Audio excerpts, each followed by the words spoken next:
Então, os caras falam que essas imagens aí de Marte agora é feita ali num deserto. Na Zona Leste. Uns bagulho assim. Deve ser aqui do lado, né? O Igor é responsável pelo pouso na Lua. Mas não, ligando com o assunto que a gente começou, é isso que essa nova era tecnológica de todo mundo poder dar opinião, se expressar e se posicionar, causa essas ideias que não tem pé nem cabeça ganhando tração muito forte. Mas tem um lado bom, que acho que certos paradigmas que eram já impostos na sociedade estão começando a ser discutidos, entendeu? Por exemplo, o impacto dessas grandes instituições globais, a OMS, por exemplo.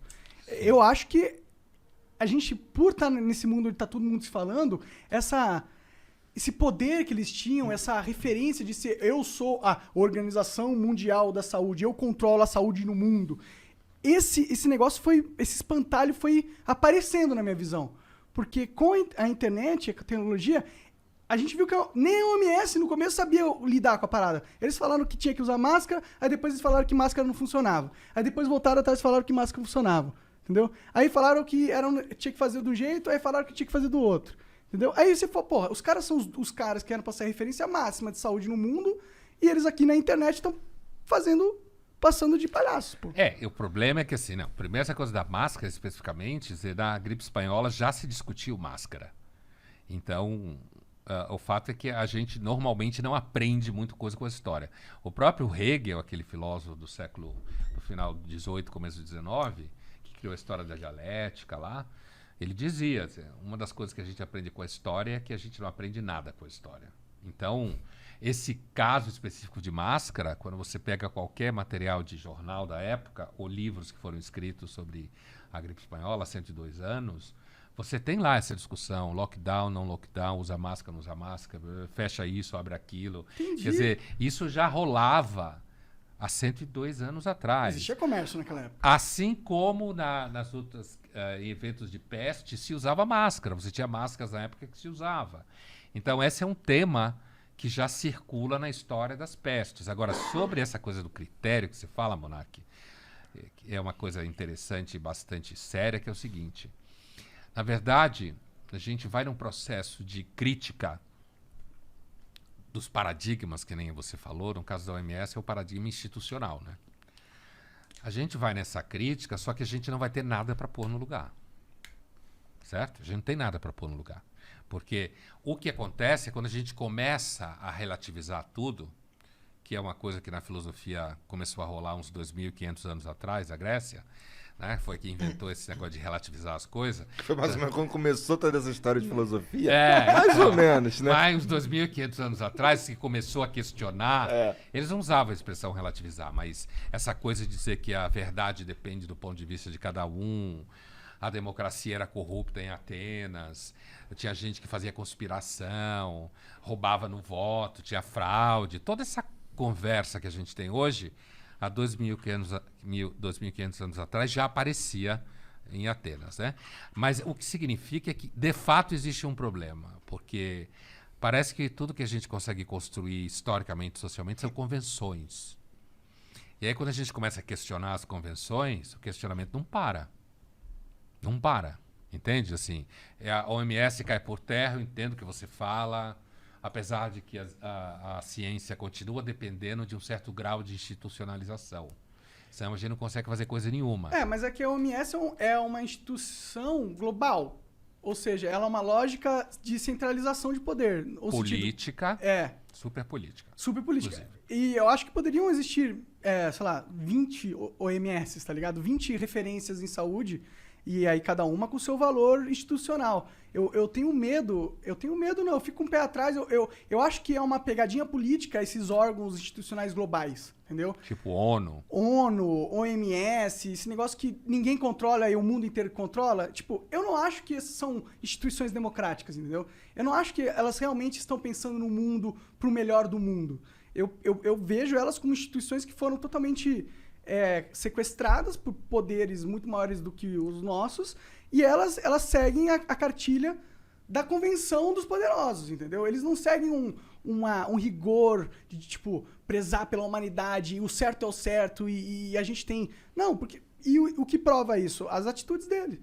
Tipo, se você tem esse rigor pela humanidade, você não é um órgão corrompido, você não fica, tipo... Você não se põe como o órgão de sabedoria de todos e fala que não é pra usar máscara, sendo que a convenção de 100 anos atrás é que tinha que usar máscara, tá ligado? Na verdade, é que a gente não sabe o que é certo exatamente, né? Não Aqui eu sabe. parto de outro pressuposto. Eu acho que a humanidade sempre é corrupta e a gente não sabe com certeza o que é certo.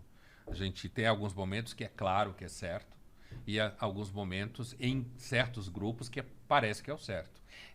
Esses órgãos multilaterais, tipo ONU, Organização Pan-Americana de Saúde, a OPAS, Unicef, esse barato todo a partir da ONU surgiu depois da Segunda Guerra Mundial, né? Que foi uma tentativa, porque você teve uma Europa que se matou. Se a gente fizer vou fazer uma conta assim grosseira, mas nem por isso falsa, a Europa começou, sem levar a Idade Média em jogo, porque aí a gente vai bem longe, mas assim, dos final do século XVIII para cá, a Europa ficou se matando até 45. E também se matou nos Balcãs nos anos 90, né? Mas assim, então a Europa entrou, e com o surgimento da Revolução Industrial, ao longo do 19, se matou muito. Muita violência que acabou na Primeira e na Segunda Guerra Mundial, com a gripe espanhola no final da Primeira Guerra Mundial. Então, esses órgãos multilaterais, eles têm o objetivo de meio que institucionalizar conflitos. A política é sempre ruim, mas sem ela é pior. Então, eu entendo o que você fala. Então, seria melhor, por exemplo, ter órgãos locais. O problema é como partir da ideia para a realização das coisas. Na vida real, é tudo sempre pior do que tem na ideia. Tipo, pensar em favor da humanidade. Isso não é muito claro. Sim, com certeza. No plano da ideia, é claro. Claro, Mas no plano da realização não é muito claro. Você teria que ser Deus, né? Pra saber realmente o caminho certo pra humanidade. É né? o que o Descartes fala. Só Deus não precisa de método. Por isso que... É isso aí. Exatamente. Por isso que eu É. acho perigoso você se colocar num patamar de Deus. Num patamar de eu sou a OMS. Eu entendo pro mundo as diretrizes que devem ser feitas. Portanto, todo mundo do mundo inteiro saiba que você tem que seguir o que eu tô falando. E se você não seguir, vai ter repercussões políticas internacionais. A OMS ela tem várias ingerências em vários países. E, pô, se você vai afetar a soberania de um país, você tem que ter muito bem embasado. Você não pode chegar e falar que a máscara não funciona, tá ligado? Sim.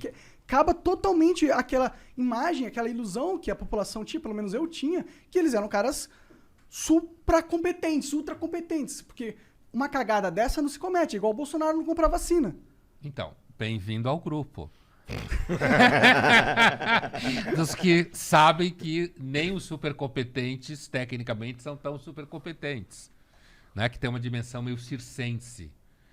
Né? Assim, você só tem que tomar cuidado porque esse raciocínio pode te levar facilmente ao niilismo. Sim. A não acreditar mais em porra nenhuma, sabe? Porque o nosso sistema de crença, eles são muito frágeis. São muito frágeis. E a humanidade sempre precisa de alguns mecanismos de reparo, de contenção. Por exemplo, a OMS, ela aceitou Coronavac, sei lá, 2 semanas atrás. Na medida que ela aceita a Coronavac, significa que quem tomou a Coronavac pode ir para a Europa. Porque agora a Europa, os países do Mediterrâneo estão preocupados com o turismo de verão.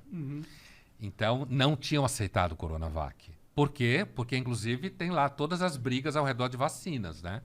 Aquela história que a humanidade ia distribuir vacina para todo mundo ia se dar as mãos. Basta olhar na história. Período de pandemia é pior. As pessoas ficam mais cruéis. Egoístas. Pensa agora, a gente conversava há pouco, pensa agora no Dia dos Namorados. O restaurante fecha às 9, sábado.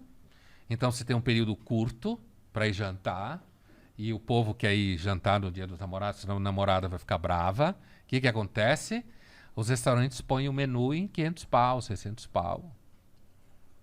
Por quê? Porque tem a pandemia, tem menos serviço, tem menos acesso. Você vai ir, não importa o quê. Quando você espreme a humanidade, normalmente sai merda. E essa vacina não foi uma puta espremida? Porque todo mundo foi obrigado a comprar a vacina, né? Você deu um poder, a partir do momento que a pandemia surgiu, você deu um poder para essas grandes farmacêuticas incrível. Incrível. Porque as vacinas é uma experiência que tem funcionado, né? Sim, sim. Não, eu acho que tem que ter vacina. Não sou contra as vacinas. Eu sei. Eu só acho que, tipo, sabendo que a gente tá numa situação comercial onde a demanda vai ser universal e a gente tem poucas pessoas que têm a capacidade de dar essa oferta, a gente consegue imaginar que vai ocorrer um mercado de monopólio ali. E para isso, acho que os governos, eles tinham que, sabendo que isso ia acontecer, preparar medidas para mitigar isso, né? Mas os governo e mercado estão intimamente associados, que nem nós. Nós também estamos metidos com o mercado. É que normalmente quando está no nosso locus ali, no nosso universo, a gente não vê tão claro. A gente vê que tem que pagar boleto. Mas quando você sai, todo mundo tem que pagar boleto, inclusive os governos e as empresas, tem que vender para ter emprego. Ciência custa caro pra caralho. E nesse caso de vacinas hoje e tal, a gente tem aí no horizonte uma competição em saúde entre tecnologias chinesas e tecnologias americanas e europeias. E saúde é um grande mercado, todo mundo quer viver mais. Ficar mais bonito, ter filho mais bonito, ter um só, dois, mas mais bonito, mais saudável. É um puta mercado, medicina. Sim, com certeza. Muito sangue ainda vai rolar por causa disso.